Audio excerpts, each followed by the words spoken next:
So now we're going to talk about why I choose the ammo I choose.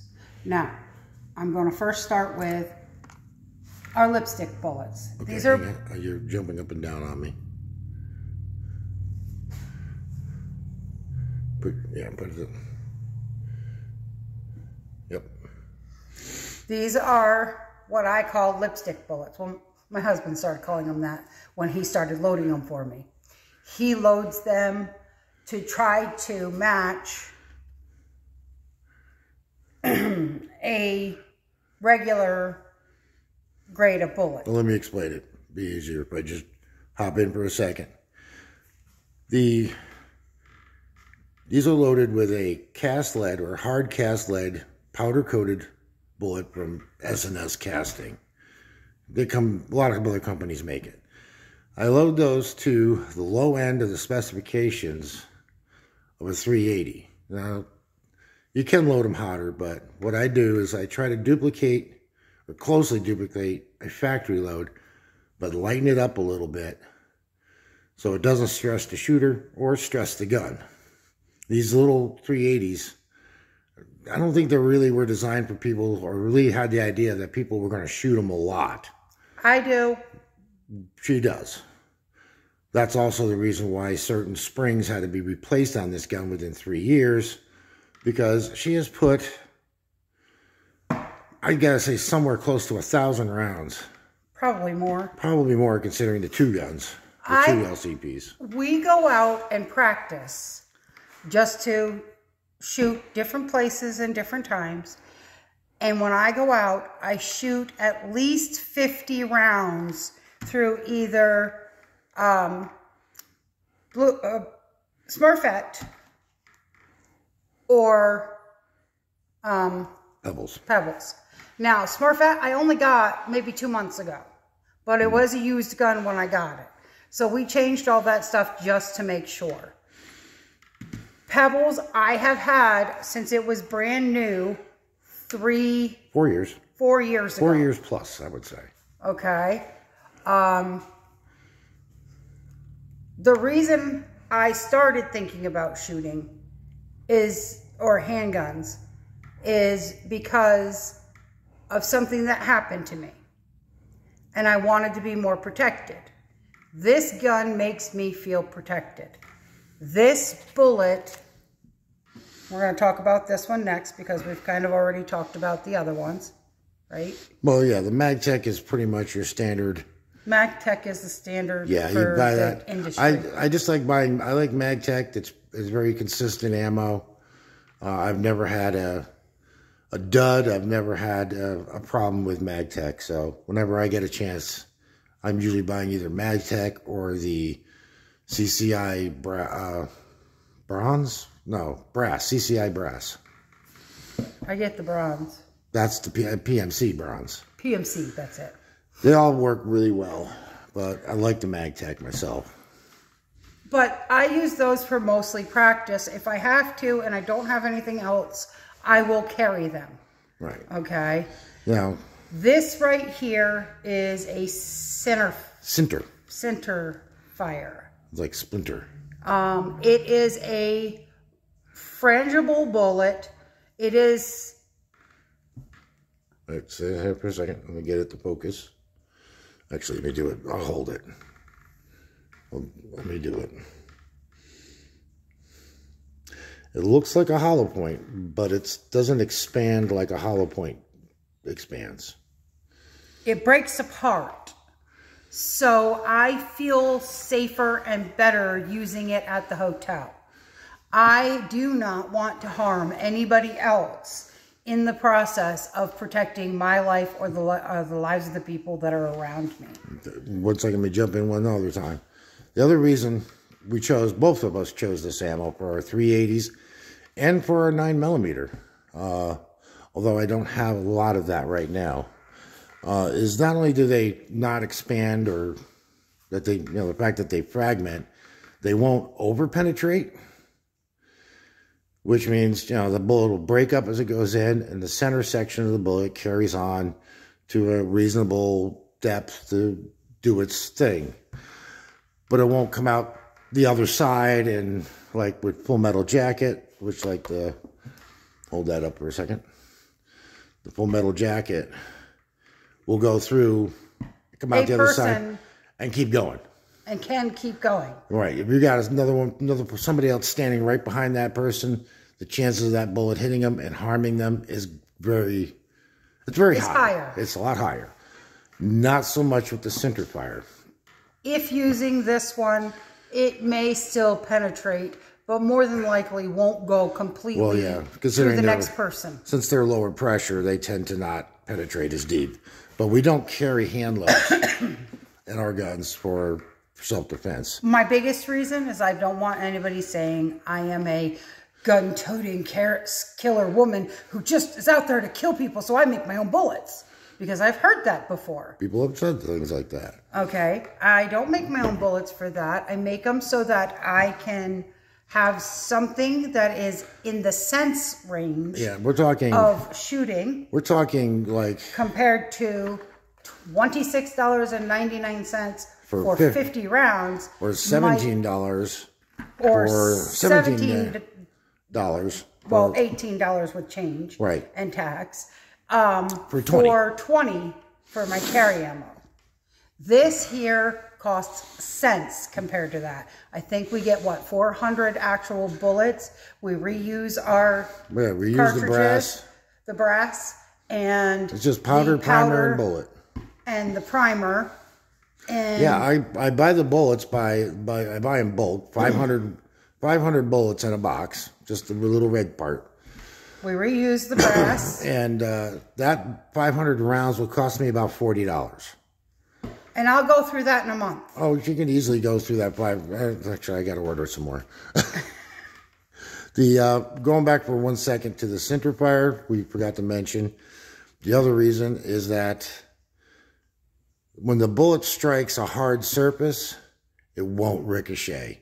It will break up into tiny little dusty-like particles. Dusty? Dusty-like? Yes. Yeah, it's basically what the bullet is compressed copper and polymer. So like a plastic material with copper dust.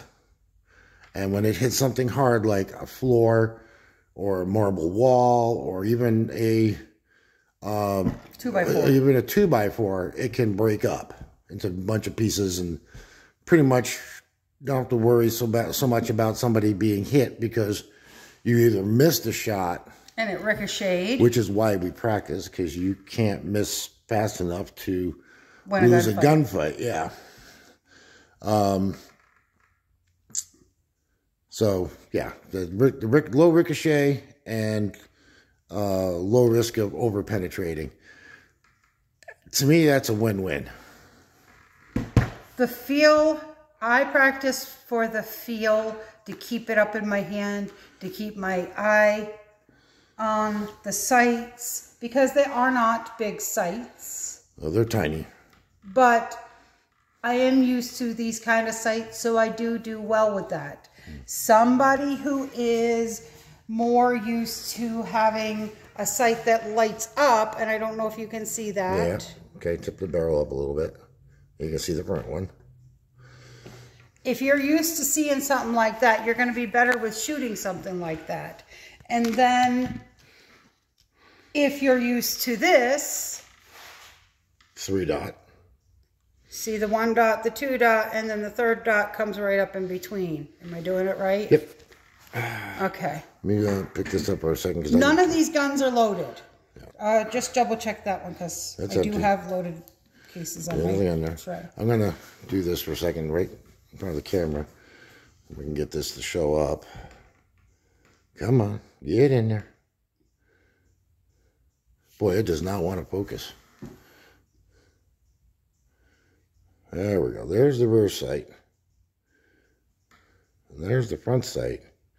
And they're so tiny. I can see them. But I am... Yeah, I can't get the front to focus. I'm a long gun shooter. There it is. Oh, my goodness. Who was taught with the V-groove or along this line here. Because post and trench, we call it. Because a lot of your, well, 12 gauges, stuff like that. Most of your long guns. A shorter, not very big, either U or V's or the trenches like this. Okay. I'm used to that, so my eye can train on it easier. So you need to look at that kind of stuff when you're going to choose a gun to shoot with. Don't just automatically assume that because your husband is a really good shooter, and I love you very much, you're going to be able to shoot whatever he wants you to shoot. No, okay? I can tell you for a fact, I handed her a gun one day and she almost decided at that point she never wanted to touch a handgun again. So that was my mistake of just giving her too much. I do want to show you how these guns look. I can only tell you how they feel to me and how when they're shot. I'm going to fill up all 3 magazines. I've already started. This is the MagTech. This is the hand loads that my husband does. And then this one will Actually, she helps a lot of times with the hand loading. I only help a little bit. That's quite a bit. This one will be the frangible rounds. I have had these in my carry gun for at least 6 months. I don't care for much longer than that because I don't know how they're sealed up. And being in my purse, in my boob, because I carry up here, okay? Boob sweat's not good for bullets. I don't know about boob sweat, because boob sweat's underneath the boobs. No, just but being that... Do that down on the table. Because you're going to need your hand loader thingy. I can get about 3 bullets, maybe 4 in, before it gets tough enough where I need to have the loader. And nothing girly about using a loader, because I even use one. I like this one. I've talked about this one and another one. I have the one. You hate the one you hate mine.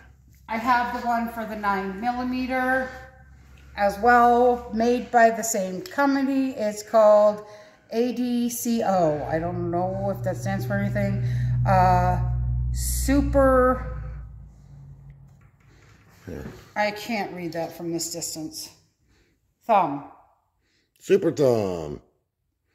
There you go. It's got a 1-800 number, or no, it has a 1-781-935-1799. It looks like a phone number. That's a different phone number on that one than this one. And it has an 888 number on the other one. Oh, maybe 800 number. That's 800. 800, sorry. So, and it has a website on this bigger one. So this one right here is the one I use for my 9mm, and I absolutely have to have it after I get the first bullet in, because I just got to fight it the whole way. Well, SIGs are incredibly tough magazines. And this one, I can usually get up to 3, maybe 4, and then I have to start using this one. Okay, now we're gonna shut up and shoot. Woohoo! I'm going to show you some of the rounds downrange that I use. This one's going to be the center fire. This is the regular Federal MagTech. And in Pebbles right now, I do have the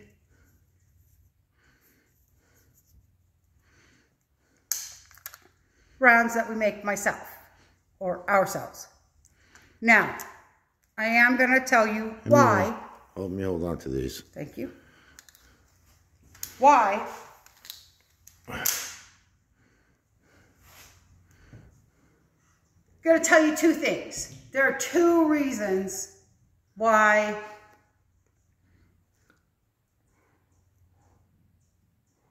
I have so many different types of bullets that I carry.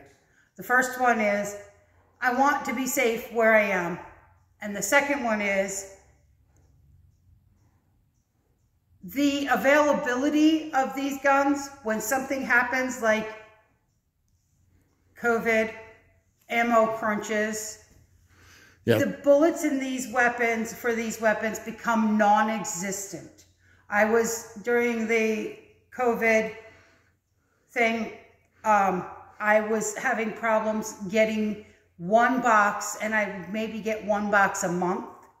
They would get in a box, and I'd be able to buy it.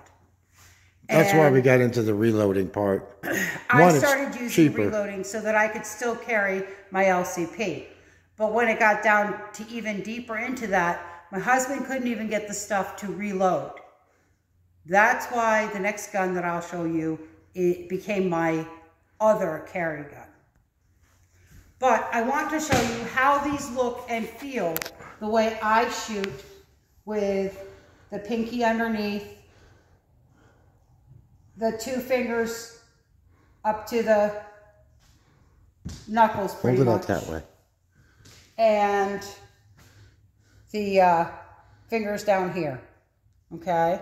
I'm going to shoot one-handed for 2 rounds. I'm going to shoot, or 3 rounds, and then I'm going to shoot two-handed for 3 rounds. Well, you got 7 in the gun. Well, the first round's just a throwaway. No, it's not. Never a throwaway. It's the one that I'm going to consider as being the messed up one. Okay, I'm going to do 4 rounds with the double-handed. Or maybe I'll just do it the opposite hand. Okay? Whatever you like to do. That's what I'll do. I'll do one hand, then switch over and do one-handed. I'll do two-handed, one-handed, and the last one I'll switch over. How's that sound? Okay. So, right now I have the carry ammo, which is a little bit lighter, and you got the lipstick bullets in there. The lipstick bullet, the hand loads. Hand loads. Hand loads, or the lipstick bullets. Yeah. Which are a little bit lighter than most of your other rounds. So the way I shoot them is going to be just about the same as I shoot anything else, but I will, you won't see as much of a lift of the barrel or blow out the end of the barrel. It doesn't jump as hard. So,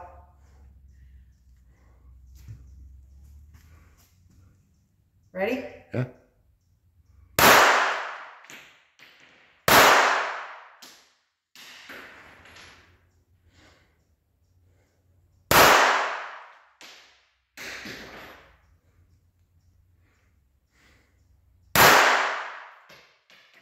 Oh, that one jumped way high.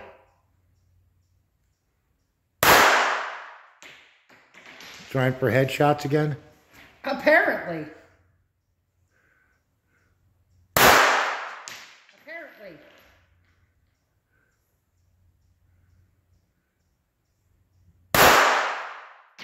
That one went where I wanted it to. That should be all of them. Just check. Yep. This does not have the, what is that called? Lockback? Lockback, yeah. That other ones have. Okay. So, 1, 2, 3, 4, 5, 6, 7.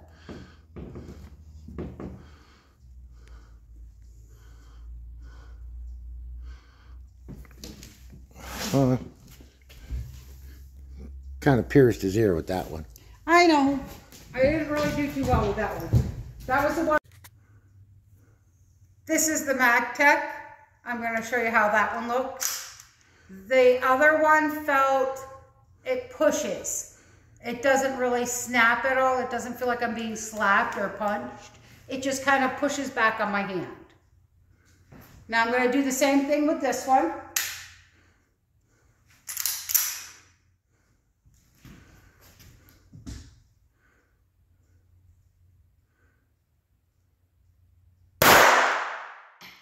This one tries to jump.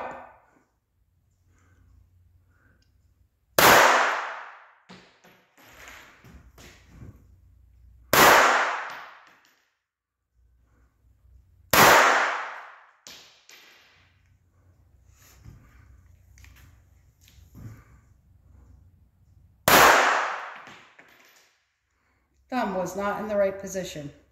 That should be it. Oof. You're not as good with your right hand as you are with your left. No. I'm right-handed. You're left-handed. Or left-handed, not right-handed. But I did get one here. I think the other one was here and the other one was here. Yeah, you and then the rest of them are all in this area. Should I cover up my holes? You got one more mag to go. Okay. Hey, it looks like whatever I'm shooting at, I'm going to hit though. Yeah. Am I wrong? You're better, obviously, left-handed. And you're better, obviously, with two hands. Your groups. Yes. Your multiple shot groups are better with two hands. The reason I'll get into a little bit of explanation in a second. How we really practice. I have two reasons why I shoot with the flat butt plate. This is for practice, and usually I don't even carry this one. It stays in my practice gun. Okay? I have the flat butt plate for two reasons. The first one is it makes my pinky feel better when it's underneath. Number one. Number two, it is harder to conceal. Don't worry about it. With the finger rest. Finger rest.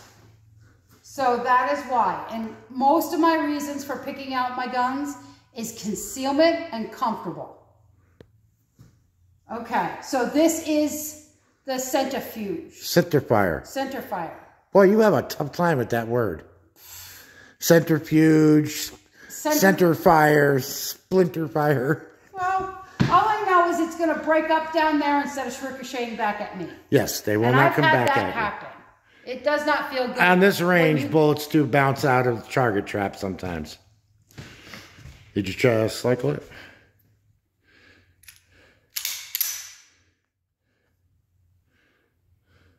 And I'm going to shoot the same way I did the last two times. I am going to go over a little more so that I'm not shooting in the same area as the other bullets. So I'm going to shoot for the left side 7.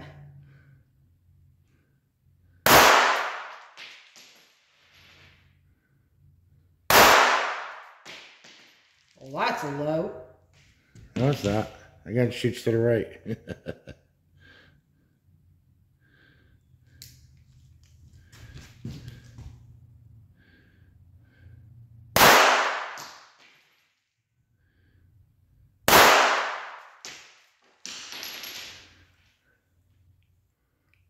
Uh-huh.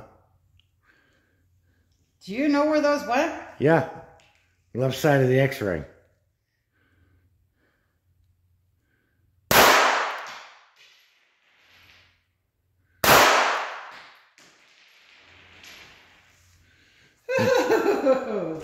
I don't think I want to be doing that too often. What's that?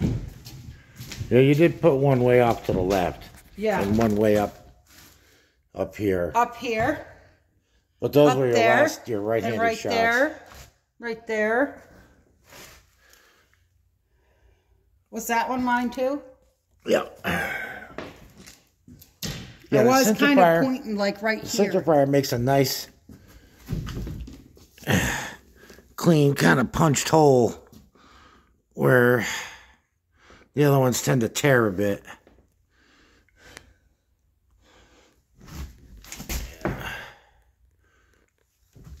I still wouldn't argue with you. I hope not. Because I love you too much for that. Okay. Now, as with any weapon or any gun or anything that you do, you need to train. You need to train sitting like you'd be sitting in a car and shooting over your arm, because you're not going to be able to use your, well, you might be able to use your strong hand. I can't. I have to use my weak hand. Train for that. You have to train for walking closer to your person or further away. being at a desk situation, wherever you might be, you have to train for a thought process of that. So you might, need to be able to train dead on with your assailant, and then there might be somebody that comes on right off the side of your sight. You need to keep that stuff in mind, that there may be multiple people there. And when you pull that gun out, there may be more people that come out of the woodworks. Or you may see multiple people come at you, and you need to be fast and accurate. The way I do that is I have a shot timer. I check my times when I'm carrying in my, up in my bra. That is, I practice from that. I practice from pulling it out of my purse, and I practice from in a jacket pocket or something along that line. The small of my back. Anywhere where I normally carry a gun, I do regularly practice that. And it does need to be practiced. And I'm not saying that you have to be at the range as much as I am. I mean, I go riding a lot more than I think I shoot right now. But it's winter time, so we can't ride. It's winter time. We'll be shooting a lot more than we're riding. So I will be doing a lot more practicing during the winter. And I will try to get you involved in a lot of those practice sessions so you can see the different types of things that I do, and maybe it'll help you to see what you need to do, or it can help you to figure out whether or not you want to carry, or if you want to have like pepper spray, or maybe we can show them some of the drills that we do. And some of the drills that we do. It may be hard to do the multiple target drill in here, but we could do it. I could do the multiple target. I've done the multiple target. Well, we don't have the multiple ranges like we do outside. Yes. The ones that we do on our other range where we're outside, we have multiple targets set up at different distances, so I don't have to move. But in here, I don't want to move too much because the flooring is a little bit spongy. Yes. But I can move around a little bit. I'm still going to be probably no more than 10 yards away. I was going to show something quick here. As you can tell, this is a very old range. It's the one closest to us. And it's indoor. And it's an indoor range. And it's usually very quiet. There are other indoor ranges, but they're very expensive. They're not clubs. This is a club. We have an outdoor range and an indoor range here, and a little clubhouse on the other side of that door. And it's always very quiet. I usually have Thursdays and Fridays off, so I can come down here on a Thursday and Friday. And there's not a lot of times. Yes. The last 3 times anybody's been in this inside range is on 9/8, 9/7, or 9/7, 10/7. And it's all me and Scully. Oh, we're the last 3 people to use it? Now, they will come down here and they'll play their games on their, card games out there, I guess. Yeah. There's a card table out there they play cards on. I think like Thursday nights they'll or go to Wednesday the nights. outdoor range, and they probably don't sign in for that. They just go down there. But it's a range that's not used a lot. And it gets used on, I believe, Friday afternoons for 4-H. Yeah, 4-H uses it on Friday afternoons. And I totally love that 4-H is getting kids out there and using some kind of a weapon. That's all the stuff you see piled in the corner here, the shooting mats and those little gun rests. They come in here and they do their little 22 gallery rifle type shooting, which is perfectly good for the kids. So, sorry. I hope that something that I said today, or in this, or any of my stuff that I speak with you about on weapons, helps you in some way. Please let me know if there's any questions you have, comments. If you'd like to see some of our drills. You'd like to see something different. You'd like to see me shoot more. We did try setting up 2 cameras. It did not work for me. It became more of a problem. It's an editing nightmare. And all kinds of different things. We want to do this for fun and to help other people maybe. But mostly we do our videos for fun. And when you got to spend that much time trying to edit a video and time them together, that's not fun. Oh, no, it's not even just that. I want to be able to help other women like me who are afraid to try something out, or who have been told by their husbands, this gun's too small, it's going to hurt you.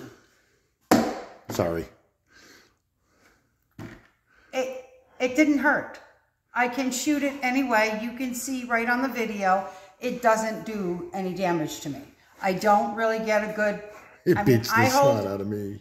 I hold on to it good, and I get a little bit of a pushback, but there's no real punch into my hand. It doesn't... I can shoot this for 50 rounds, and I can shoot this for 50 rounds, and I would rather all day long shoot this one for 50 rounds. This one does hit the back of my hand. I want you to show them the grip on the 9mm. That you put it in your, your left hand, your right hand, whatever. Hold it like you're gripping the gun. I don't like the sandpaper feel on this.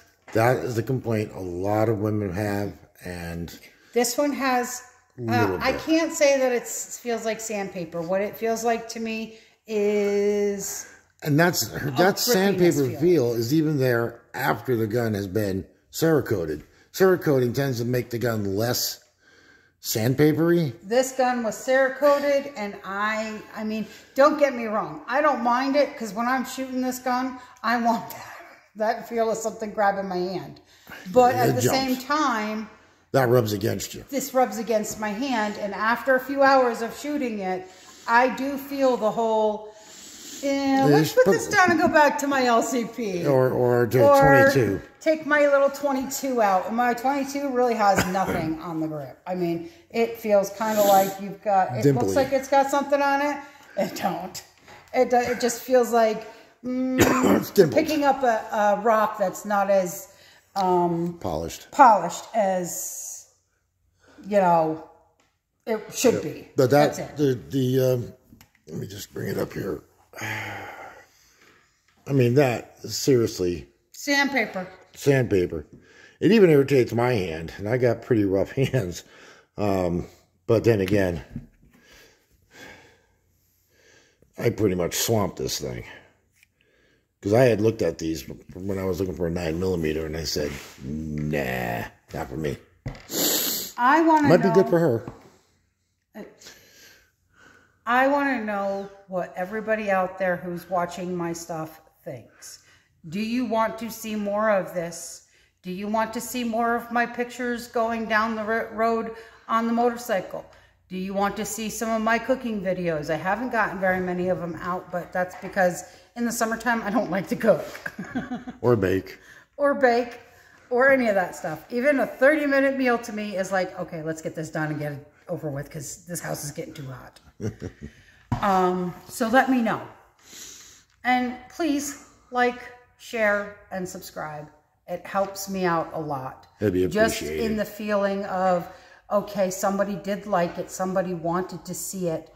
And if you know somebody else who is looking into it, or who is a girl and is a shooter, have them watch. I watch other people's channels all the time, because it makes me know more about what I want to say to people, what I'm not seeing out there.